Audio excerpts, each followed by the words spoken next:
کتاب ہے، قرآن دستور حیات ہے۔ اصحاب رسول محمد الرسول اللہ صلی اللہ علیہ وسلم کی یہی وہ خصوصیت تھی کہ صحابہ قرآن کا جو مسئلہ، قرآن کا جو حکم سنتے تھے اس کو فوراً اپنے عمل میں لاتے تھے، اس لیے کہ قرآن قصے کہانیوں کی کتاب ہے نہیں، قرآن سن کے صرف مزے لینے کی کتاب ہے نہیں،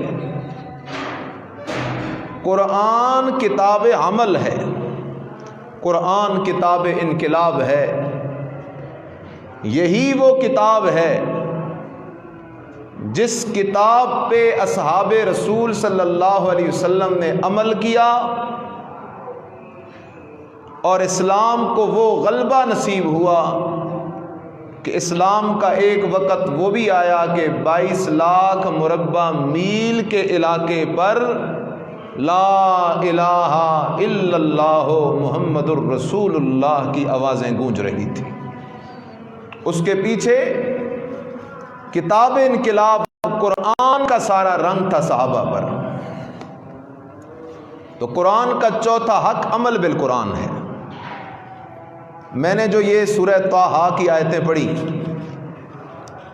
عجیب مقام ہے۔ قیامت کا دن ہوگا، کچھ لوگ جب میدان محشر میں پہنچیں گے قبروں سے اٹھ کر، تو وہ نابینا ہوں گے، اندھے ہوں گے۔ حالانکہ دنیا کے اندر جب وہ مرے تو اس وقت تک ان کی نظریں ٹھیک ٹھاک تھیں، لیکن جب میدان محشر میں پہنچیں گے تو وہ نابینا ہوں گے، اندھے ہوں گے۔ اللہ پاک سے وہ سوال کریں گے، ربا ہم دنیا کے اندر تو بینا تھے، دنیا کے اندر تو ہماری نظریں ٹھیک ٹھاک تھیں، آج اللہ تو نے ہمیں اندھا کر کے کیوں اٹھایا ہے؟ تو اللہ پاک انہیں عجیب و غریب جواب دیں گے۔ اللہ فرمائیں گے تمہارے آج اندھا ہو کے اٹھنے کی وجہ دنیا کے اندر میرے قرآن سے منہ موڑنا ہے۔ دنیا کے اندر تم نے میرے قرآن سے منہ موڑ لیا تھا، تمہیں ہر کسی کی بات کا خیال تھا کہ وہ بندہ ناراض نہ ہو جائے۔ گاؤں کا کوئی ذمہ دار بندہ کوئی کام ذمہ لگا دے تو تم اس کام کو کرتے تھے کہیں وہ ناراض نہ ہو جائے۔ والدین کی بات کی بھی تم پرواہ اور رعایت رکھتے تھے کہیں وہ ناراض نہ ہو جائیں۔ دوستوں کی کہی ہوئی بات کی تم رعایت رکھتے تھے کہیں وہ ناراض نہ ہو جائے، لیکن تم نے دنیا کے اندر میں رب کی بات، میرے قرآن کی رعایت نہیں رکھی۔ تم اندھے بنے رہے دنیا میں میرے قرآن سے، تم نے میرے قرآن کے حکموں کی پرواہ ہی نہیں کی، میرے قرآن کی باتوں کی حیثیت کوئی تم نہیں سمجھے، تم نے دنیا میں میرے قرآن کی بے قدری کی ہے، آج میں اللہ نے تمہیں اندھا کر کے اٹھا دیا ہے۔ اس لیے رب کریم کا ارشاد ہے، فرمایا وَمَنْ أَعْرَضَ عَنْ ذِكْرِي فَإِنَّ لَهُ مَعِيشَةً ضَنْكًا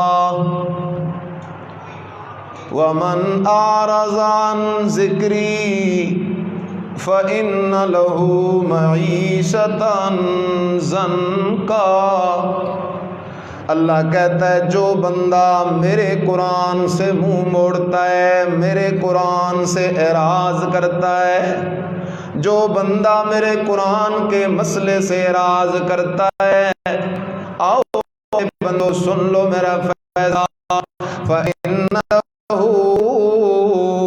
مَعِيشَةً ضَنْكًا، میں اللہ اس کی زندگی کو تنگ کر دیتا ہوں، میں اللہ اس کی زندگی کو مشکل کر دیتا ہوں، میں اللہ اس کی زندگی کو مصائب، دکھ اور تکالیف سے بھر دیتا ہوں، میں اللہ اس کی زندگی کو عذاب کا ڈیرا بنا دیتا ہوں۔ کیسے بنا دیتا ہوں؟ فرمایا دنیا کے اندر بھی رہے گا تو ذلیل و خوار ہو کے، برزخ کے اندر بھی اللہ کے عذاب کا سامنا کرنا پڑے گا، سخت سے سخت عذاب قبر اس کے مقدر میں ہوگا، اور جب قیامت کا دن ہوگا میرے قرآن کا باغی، میرے قرآن پہ عمل نہ کرنے والا، میرے قرآن کے حکموں کی طرف توجہ نہ کرنے والا، میرے قرآن کے حکموں کو سن کے ان سنا کر دینے والا، میرے قرآن سے دور بھاگنے والا دن قیامت کا ہوگا۔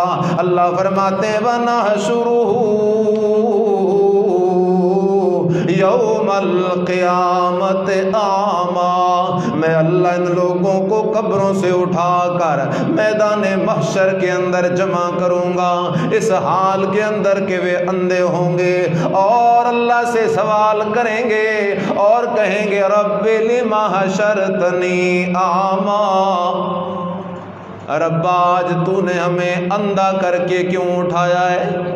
وَقَدْ كُنْتُ بَصِيرًا، ہم دنیا کے اندر تو ٹھیک ٹھاک تھے، ہماری نظریں ٹھیک ٹھاک تھیں، اللہ دنیا کے اندر تو ہم اندھے نہیں تھے، آج تو نے ہمیں اندھا کر کے کیوں اٹھا دیا ہے؟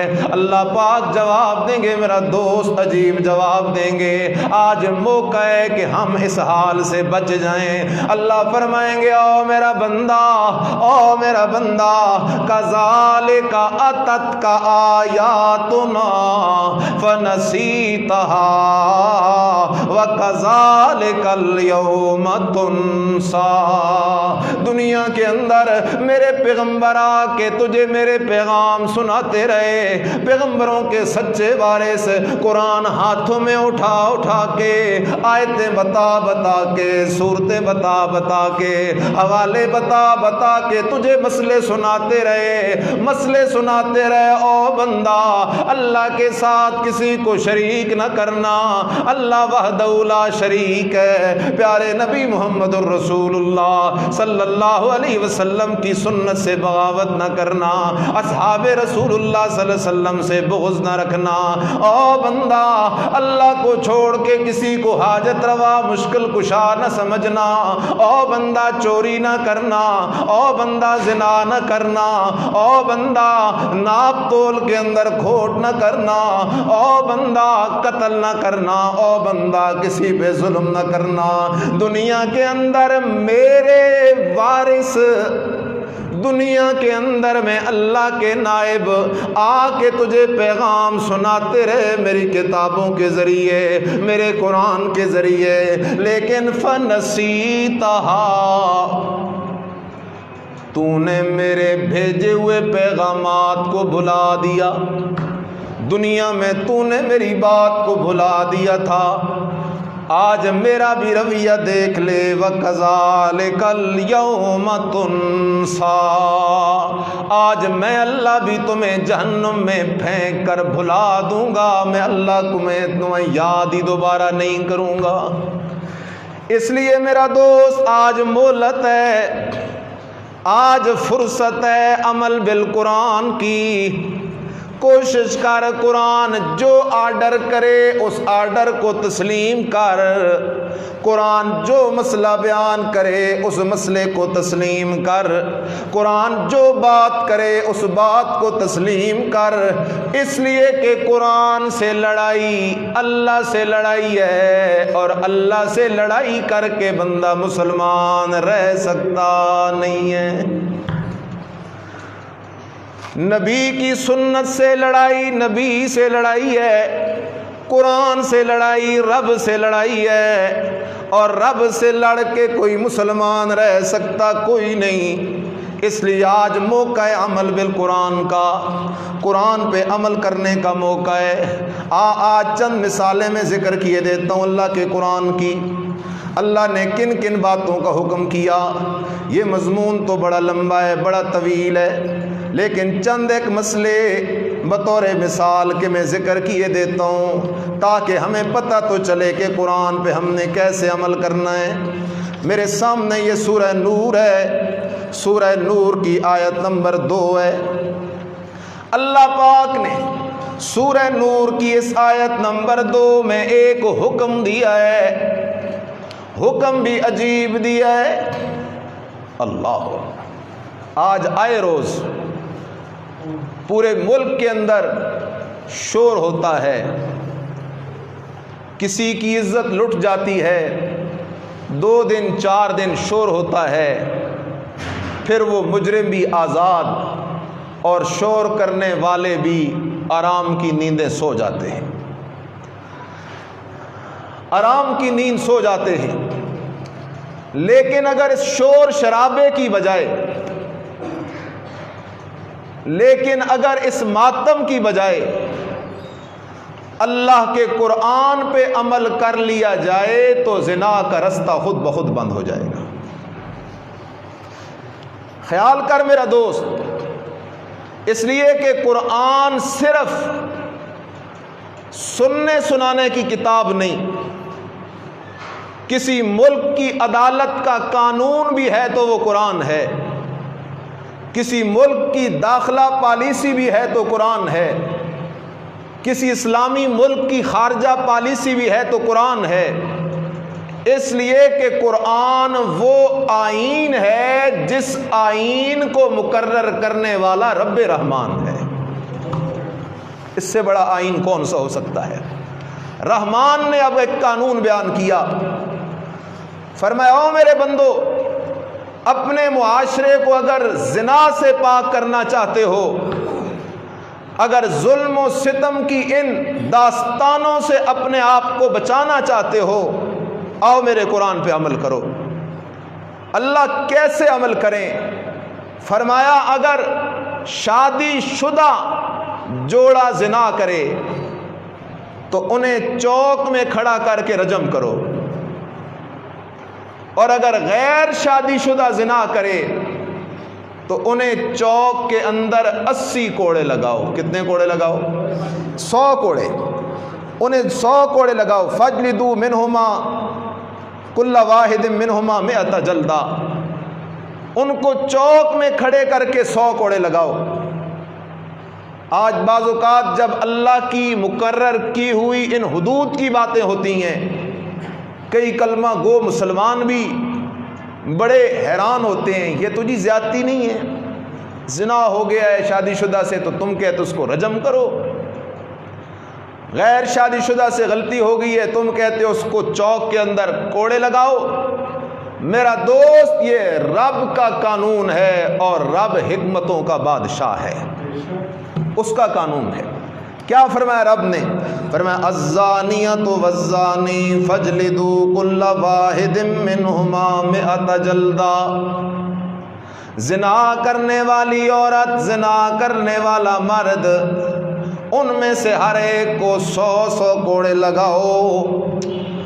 ولا تأخذکم بہما رأفۃ فی دین اللہ، لیکن خیال کرنا او حکمرانوں، خیال کرنا، میں اللہ کی حد نافذ کرتے ہوئے تمہارے دل کے اندر ترس آنا نہیں چاہیے۔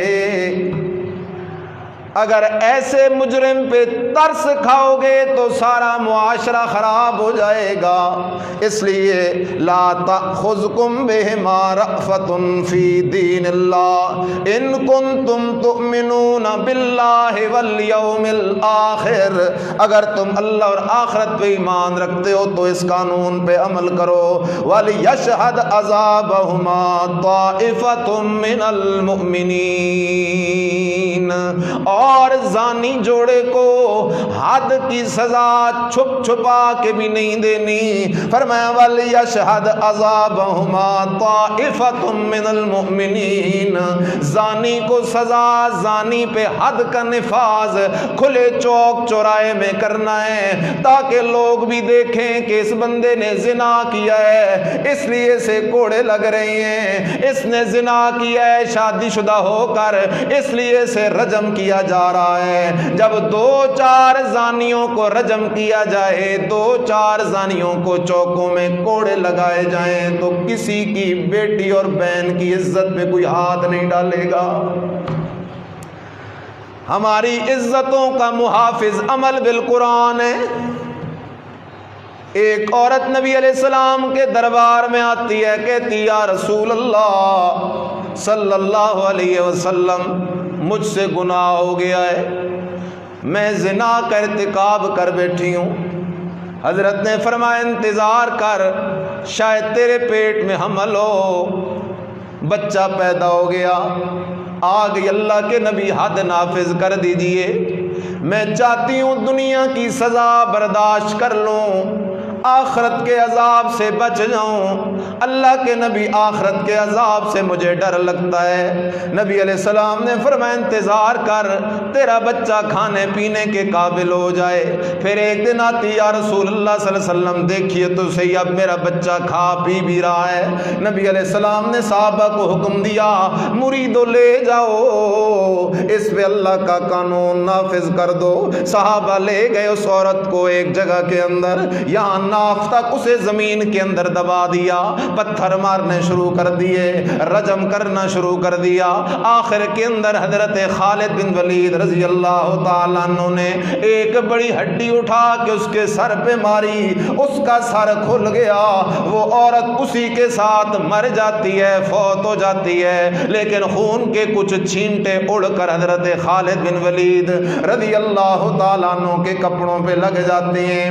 اس وقت حضرت خالد بن ولید رضی اللہ تعالی عنہ کی زبان سے ایک جملہ نکلتا ہے، اے گناہگار عورت، جاتے جاتے میرا دامن بھی گندا کر گئی ہے۔ نبی علیہ السلام کے پاس صحابہ لوٹ کے آتے ہیں، نبی علیہ السلام کو کارگزاری سناتے ہیں۔ جب یہ جملہ نبی علیہ السلام سنتے ہیں جو حضرت خالد بن ولید رضی اللہ تعالیٰ عنہ نے فرمایا، آپ نے فرمایا او خالد، تجھے کیا پتا ہے، تجھے کیا پتا ہے، تجھے کیا پتا ہے، اس خوش نصیب عورت نے اتنی سچی توبہ کی ہے کہ کئی گناہگاروں پہ اگر اس کی توبہ کو تقسیم کر دیا جائے، اللہ اور بھی کئی گناہگاروں کی بخشش کے فیصلے فرما دے گا۔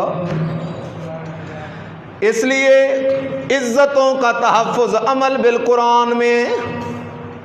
دوسرا قانون قرآن کا سن میرا دوست، اللہ پاک نے ایک دوسرا قانون ذکر کیا، اور لوگوں اگر تم اپنے معاشروں کو چوریوں سے اور ڈکیتیوں سے پاک کرنا چاہتے ہو، اور لوگوں اگر تم اپنے معاشرے کو اپنی سوسائٹی کو چوریوں سے پاک کرنا چاہتے ہو، ڈکیتیوں سے پاک کرنا چاہتے ہو، تو چوریوں اور ڈکیتیوں سے پاک معاشرے کا ضامن قرآن ہے، عمل بالقرآن ہے۔ آ جاؤ میرے قرآن کے قوانین پہ عمل کر لو، میرے قرآن کے قوانین پہ عمل کرنا تمہارا کام ہے۔ تمہارے معاشرے کو چوریوں ڈکیتیوں سے پاک کر دینا میں اللہ کا کام ہے، کیونکہ مدینے کی ریاست جو محمد الرسول اللہ صلی اللہ علیہ وسلم نے قائم کی تھی، اس معاشرے میں جب قرآن کے قانون نافذ ہوئے،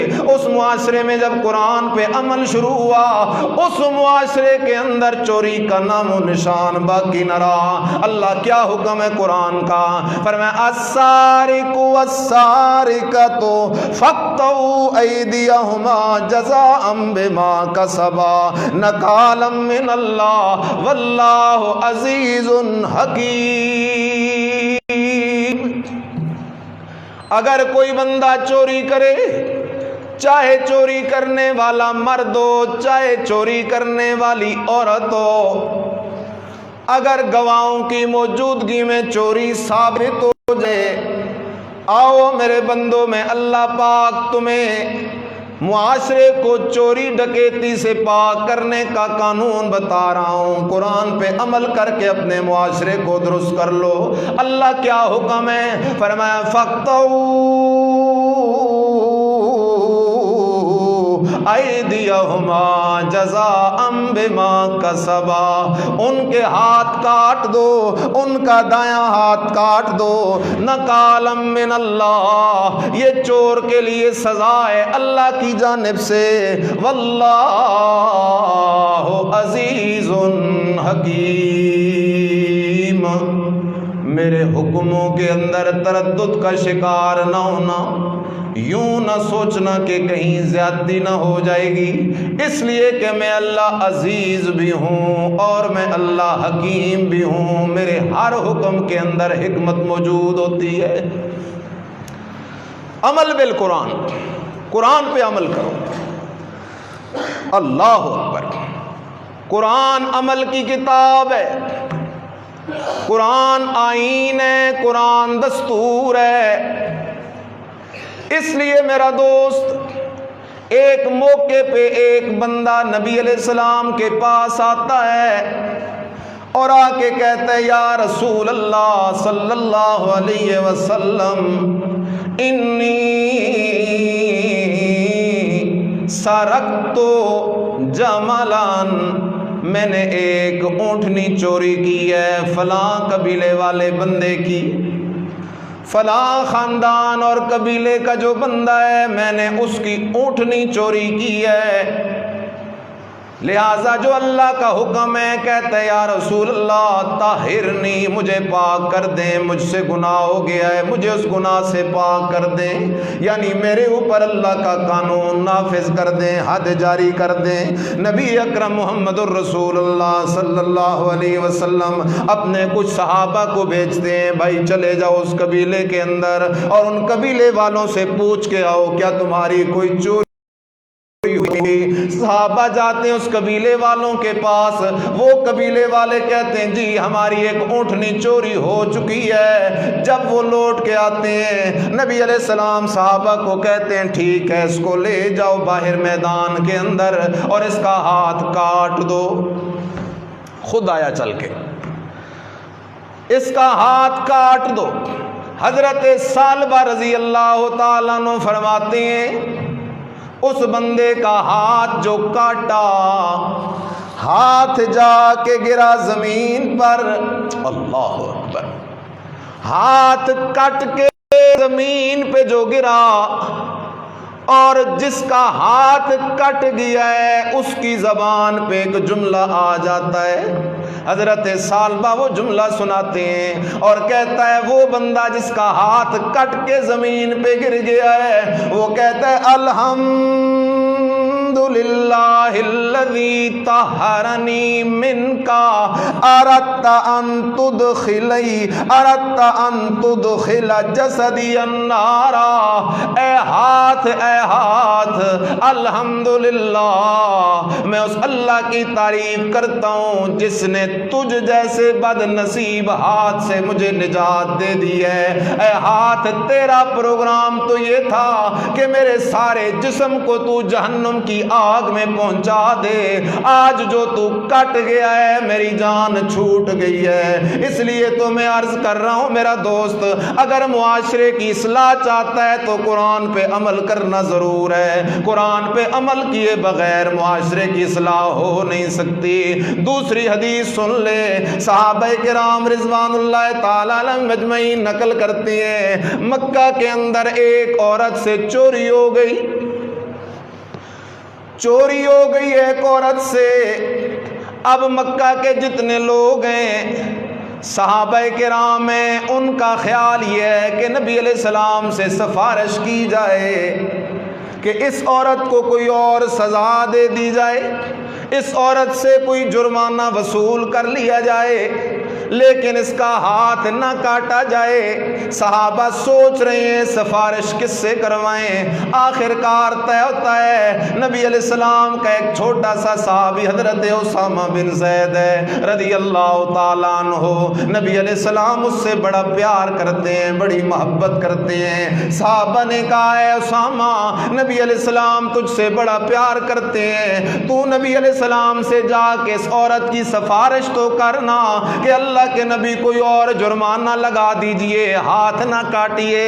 حضرت اسامہ کہتے ہیں میں چلا گیا اور میں نے جا کے نبی علیہ السلام سے سفارش جو کی، نبی علیہ السلام کا چہرہ غصے سے سرخ ہو گیا اور فرمایا اتشفع فی حد من حدود اللہ، اے اسامہ تم مجھ سے سفارش کر رہا ہے کہ میں اللہ کا قانون بدل دوں، میں سید الانبیاء ضرور ہوں، میں خاتم الانبیاء ضرور ہوں، میں صاحب قرآن ضرور ہوں، میں صاحب معراج ضرور ہوں، لیکن میری اتھارٹی نہیں ہے کہ میں اللہ کا قانون بدل سکوں۔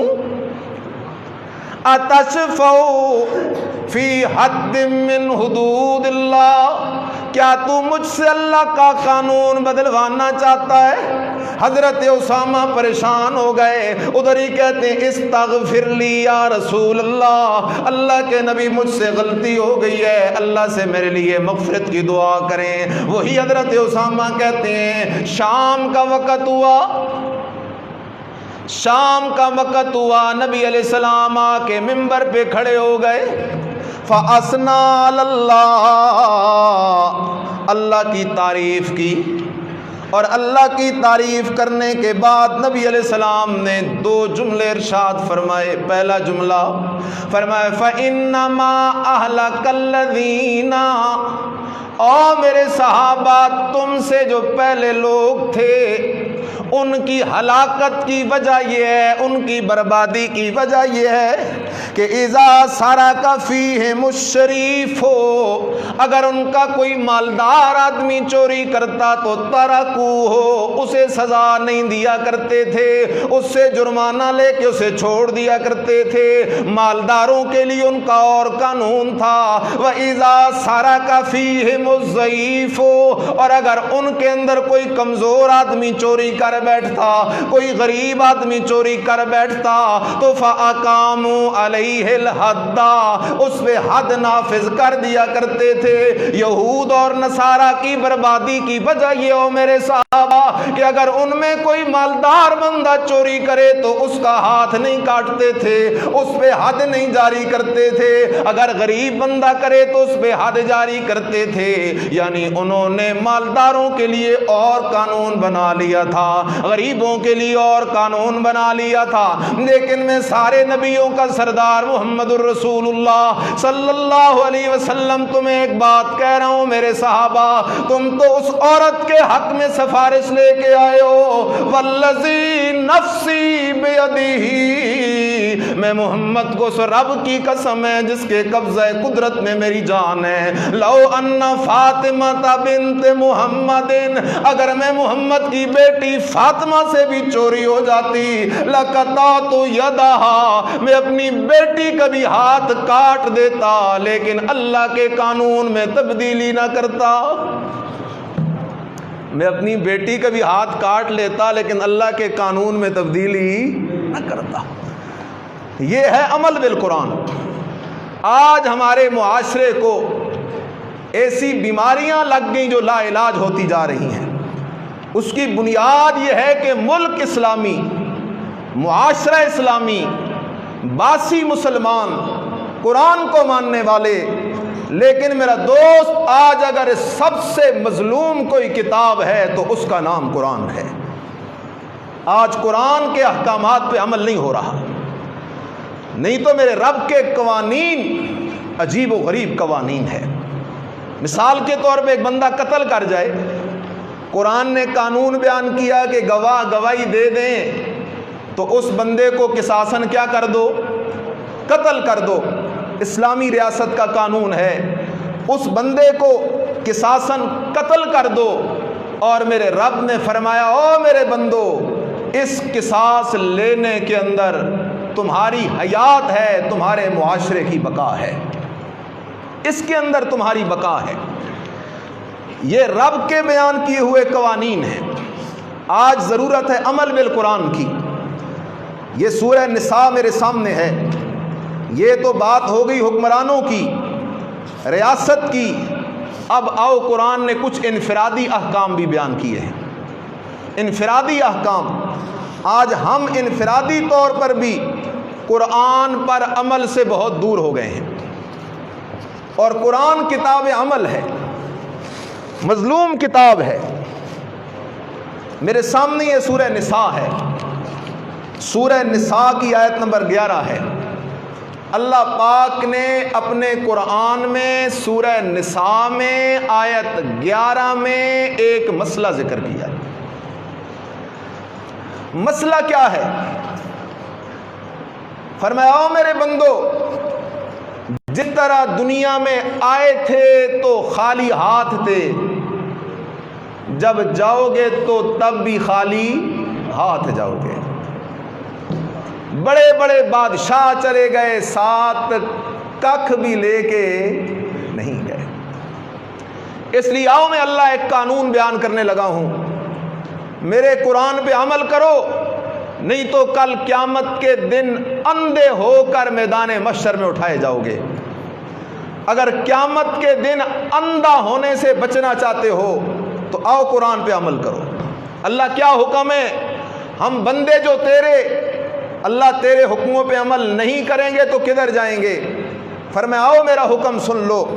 فرمایا یوصیکم اللہ فی اولادکم للذکر مثل حظ الانثیین فَإِن كُنَّ نِسَاءً فَوْقَ اثْنَتَيْنِ فَلَهُنَّ ثُلُثَا مَا تَرَكَ وَإِن كَانَتْ وَاحِدَةً فَلَهَا النِّصْفُ وَلِأَبَوَيْهِ لِكُلِّ وَاحِدٍ مِّنْهُمَا السُّدُسُ مِمَّا تَرَكَ إِن كَانَ لَهُ وَلَدٌ فَإِن لَّمْ يَكُن لَّهُ وَلَدٌ وَوَرِثَهُ أَبَوَاهُ فَلِأُمِّهِ الثُّلُثُ فَإِن كَانَ لَهُ إِخْوَةٌ فَلِأُمِّهِ السُّدُسُ مِن بَعْدِ وَصِيَّةٍ يُوصِي بِهَا أَوْ دَيْنٍ آبَاؤُكُمْ وَأَبْنَاؤُكُمْ لَا تَدْرُونَ أَيُّهُمْ أَقْرَبُ إِلَيْكُمْ نَفْعًا فَرِيضَةً مِّنَ اللَّهِ إِنَّ اللَّهَ كَانَ عَلِيمًا حَكِيمًا۔ لوگو آؤ میرا قانون سن لو۔ اللہ کیا قانون ہے؟ فرمایا او میرے بندو، تمہیں بیٹے دینے والا بھی میں اکیلا اللہ، اور بیٹیاں دینے والا بھی میں اکیلا اللہ۔ بیٹے بھی میری عطا، بیٹیاں بھی میری عطا۔ اس لیے جب تم قریب المرگ ہوو، جب تم موت کے قریب ہوو، اپنی زندگی کے اندر ہی اپنی وراثت کو شریعت کے مطابق بیٹوں اور بیٹیوں میں تقسیم کر دیا کرو۔ اللہ کیسے تقسیم کریں؟ فرمایا تقسیم یوں کرو کہ اگر بیٹے کو 2 کنال دے رہے ہو تو بیٹی کو بھی 1 کنال ضرور دینی ہوگی۔ بیٹے کو 2000 ہیں تو بیٹی کا 1000 ہے۔ بیٹے کا حصہ بیٹی کے مقابلے میں دگنا ہے۔ اللہ، بیٹیاں تو پرائے گھر کی چیزیں ادھر چلی جاتی ہیں۔ فرمایا تمہیں نہیں پتا کہ تمہارے آبا میں سے، بیٹوں میں سے، بیٹیوں میں سے تمہارے لیے آخرت کے نفع کا باعث کون زیادہ بنتا ہے؟ اس لیے تم میں اللہ کے حکموں کے اندر چونکہ چنانچہ نہ کرو، میں اللہ نے جو قانون بیان کر دیا اس قانون پہ عمل کرنے کی کوشش کرو، اس قانون پہ عمل کرو۔ اگر میرے اس قانون کو مان لو، اگر میرے اس حکم کو مان لو، کل قیامت کے دن کی پکڑ سے بچ جاؤ گے۔ دنیا میں جو کچھ ہے ادھر بھی رہ جائے گا، ساتھ تم کچھ بھی لے کے نہیں جاؤ گے۔ اپنی آخرت دنیا کے چند ٹکوں کے لیے خراب نہ کرو۔ یہ ہے عمل بالقرآن۔ قرآن کا چوتھا حق قرآن کے بیان کیے ہوئے مسئلوں پہ عمل کرنا ہے۔ اسی طرح قرآن کا ایک حکم ہے، اللہ اکبر، قرآن کا ایک حکم ہے بسم اللہ الرحمن الرحیم الف لام را کتاب احکمت آیاتہ ثم فصلت من لدن حکیم خبیر اللہ تعبدوا الا اللہ۔ لوگوں میں اللہ کا حکم ہے، آرڈر ہے، میں اللہ کا بیان کیا ہوا قانون ہے، اللہ تعبدوا الا اللہ، اللہ تعبدوا الا اللہ، اللہ تعبدوا الا اللہ، اللہ تعبدوا الا اللہ۔ مرتے مارے جاؤ، مرتے مارے جاؤ، لیکن آخری سانس تک اللہ کے سوا کسی کی عبادت نہیں کرنی، اس لیے کہ عبادت کا مستحق اکیلا کون ہے؟ نظر نیاز کا مستحق اکیلا کون ہے؟ منت منوت کا مستحق اکیلا کون ہے؟ سجدے سجود کا مستحق اکیلا کون ہے؟ چڑھاوے کا مستحق اکیلا کون ہے؟ مشکل کشا اکیلا کون ہے؟ حاجت روا اکیلا کون ہے؟ داتا اکیلا کون ہے؟ گنج بخش اکیلا کون ہے؟ کھوٹی قسمتیں کھری کرنے والا اکیلا کون ہے؟ ڈوبتے ہوئے بیڑوں کو کنارے لگانے والا اور کنارے لگتے ہوئے بیڑوں کو دریا میں ڈبا دینے والا کون ہے؟ فرمایا اللہ تعبدوا الا اللہ۔ لوگوں پکے ہو جاؤ، قرآن پہ عمل شروع کر دو، قرآن پہ عمل شروع کر دو۔ اور قرآن کا مسئلہ یہ ہے کہ ایک مکھی سے لے کر اونٹ تک، ایک آنے سے لے کر سونے تک، ایک سجدے سے لے کر حج تک، ہر قسم کی عبادت کا لائق اکیلا کون ہے؟ اس کے سوا عبادت کا کوئی بھی لائق نہیں ہے۔ قرآن کے مسائل ہیں میرا دوست، خیال کر، قرآن پہ عمل کرنا، یہ قرآن کا چوتھا حق جو میں ذکر کر رہا ہوں، اسی میں اللہ پاک نے ایک مسئلہ ذکر کیا۔ مسئلہ بھی میرے رب کا ہے اور میرے رب کے قرآن کا ہے، اور مسئلہ بھی بڑا دو ٹوک ہے۔ مسئلہ کیا ہے؟ فرمایا لوگوں، سود کو میں اللہ نے حرام کر دیا ہے۔ سود کو کس نے حرام کیا ہے؟ کسی مفتی نے حرام، کسی مولوی نے حرام، کسی پیر نے حرام۔ سود کو حرام کرنے والا کون ہے؟ اور یہ سود کے حرام ہونے والا مسئلہ اللہ کے قرآن کا مسئلہ ہے۔ سورہ بقرہ آیت 278 ہے، اور میرے رب نے انداز کیا اختیار کیا؟ فرمایا وَذَرُوا مَا بَقِيَ مِنَ الرِّبَا، سود چھوڑ دو، سود چھوڑ دو۔ اگر سود نہیں چھوڑتے فَأْذَنُوا بِحَرْبٍ مِّنَ اللَّهِ وَرَسُولِهِ، پھر اللہ اور اللہ کے رسول کے ساتھ جنگ کے لیے تیار ہو جاؤ۔ کس کے ساتھ جنگ کے لیے؟ اللہ اور اللہ کے رسول کے ساتھ جنگ کے لیے کیا ہو جاؤ؟ تیار ہو جاؤ۔ اور جو اللہ اور اللہ کے رسول کے ساتھ جنگ کرنے پہ آ جائے وہ مومن ہو سکتا نہیں ہے۔ فرمایا سود چھوڑ دو، باز آ جاؤ سود سے۔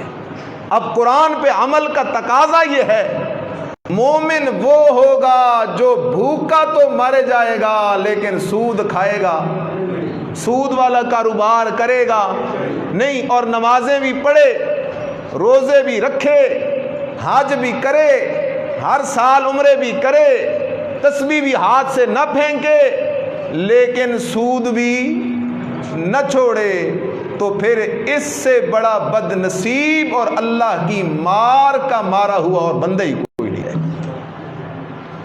اسے اللہ کی مار ہے، اسے اللہ کی مار ہے۔ سود نہ چھوڑے، کبھی کمیشن کا بہانہ کر کے، کبھی الاؤنس کا بہانہ کر کے۔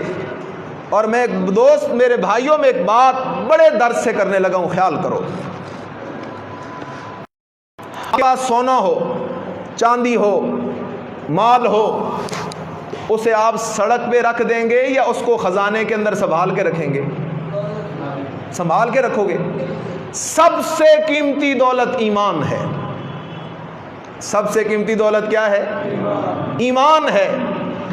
اور جتنا ایمان قیمتی ہے اسی طرح ایمان پہ ڈاکہ ڈالنے والا شیطان اتنا ہی خطرناک ہے. شیطان ایمان پہ ڈاکہ ڈالتا ہے، اس لیے ہم سے ایسے کام کرواتا ہے کہ ہمیں پتہ ہی نہیں چلتا کہ ہم وہ کام کر کے ایمان سے فارغ ہو جاتے ہیں. ایمان سے کیا ہو جاتے ہیں؟ فارغ ہو جاتے ہیں. اس لیے عرض کر رہا ہوں کہ قرآن کتاب عمل ہے، صرف سننے سنانے کی کتاب نہیں، مزے لینے کی کتاب نہیں، لذت اٹھانے کی کتاب نہیں، صرف تلاوت کی کتاب نہیں، صرف شبینے کی کتاب نہیں، صرف ایصال ثواب کی کتاب نہیں، صرف قسمیں اٹھانے کی کتاب نہیں، صرف چومنے کی کتاب نہیں، صرف مسجدوں میں رکھنے کی کتاب نہیں، گھروں میں رکھنے کی کتاب نہیں. قرآن انقلاب والی کتاب ہے، قرآن عمل والی کتاب ہے.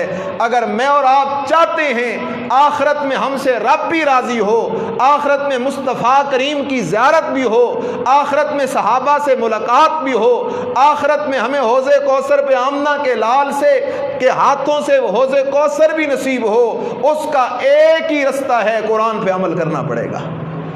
قرآن پہ عمل کرنا پڑے گا. قرآن پہ عمل کرنا پڑے گا. کیسے کرنا پڑے گا؟ کیسے کرنا پڑے گا؟ بندے کا ہاتھ ٹوٹ جائے نا، یا ٹانگ ٹوٹ جائے، کوئی ہڈی ٹوٹ جائے، اور بندہ چلا جائے کسی سیانے کے پاس، ہڈی کے کام کو جاننے والے کے پاس، وہ کیا کہتا ہے کہ اپنے بازو سے بالکل تم جو زور ہے اس کو نکال دو، اس کو بالکل ایسے چھوڑ دو،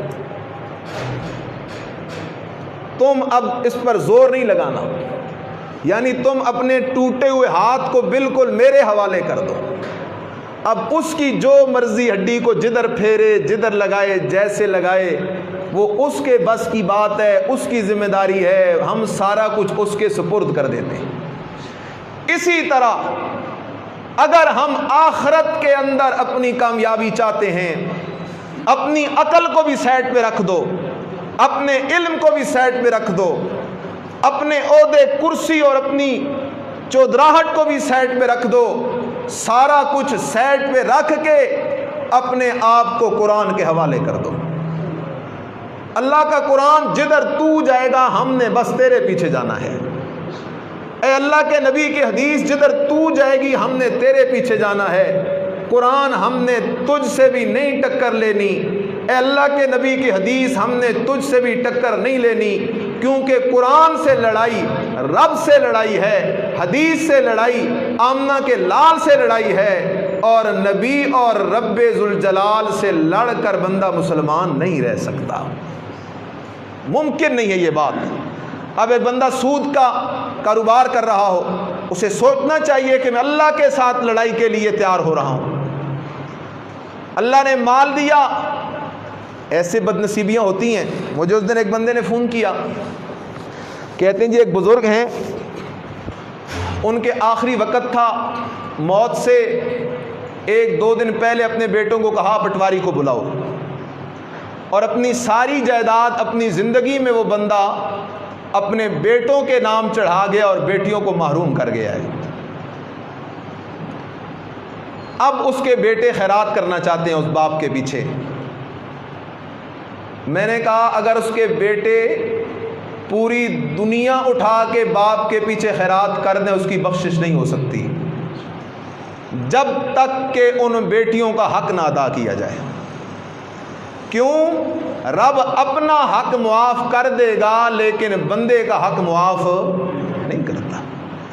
میں نے کہا اگر اس کے بیٹوں سے کہو اگر تم اپنے باپ کے خیر خواہ ہو تو باپ سے جو غلطی ہو گئی ہے اس کو درست کرو، اور اپنی بہنوں کو شریعت نے جو حق مقرر کیا ہے ان کے حوالے کرو. اگر باپ سے خیرخواہی کرنا چاہتے ہو تو اس کا یہی طریقہ ہے، باپ کے لیے یہ سب سے بڑی خیرات ہے. اگر یہ نہیں کرتے تم جتنے جانور ذبح کر دو، جتنی خیراتیں کر دو، تمہارے باپ کو کوئی فائدہ بھی نہیں ہونا. اللہ ان کو برکت دے. انہوں نے اس کے بعد یہ عمل کیا اور اپنی بہنوں کو جو حقوق بنتے تھے وہ ادا کر دیے. خوش نصیب ہوتے ہیں وہ لوگ جن کے دل میں بات آ جاتی ہے اور رب کے قرآن پہ وہ عمل کر جاتے ہیں، نہیں تو موت کا کوئی پتہ نہیں ہے۔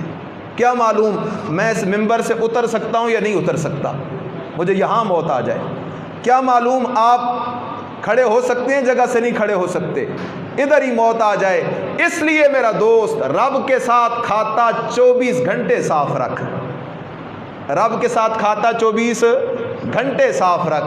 تو دعا ہے اللہ پاک ہمیں قرآن پہ عمل کی توفیق نصیب فرمائے۔ آخر دعوانا الحمدللہ رب العالمین۔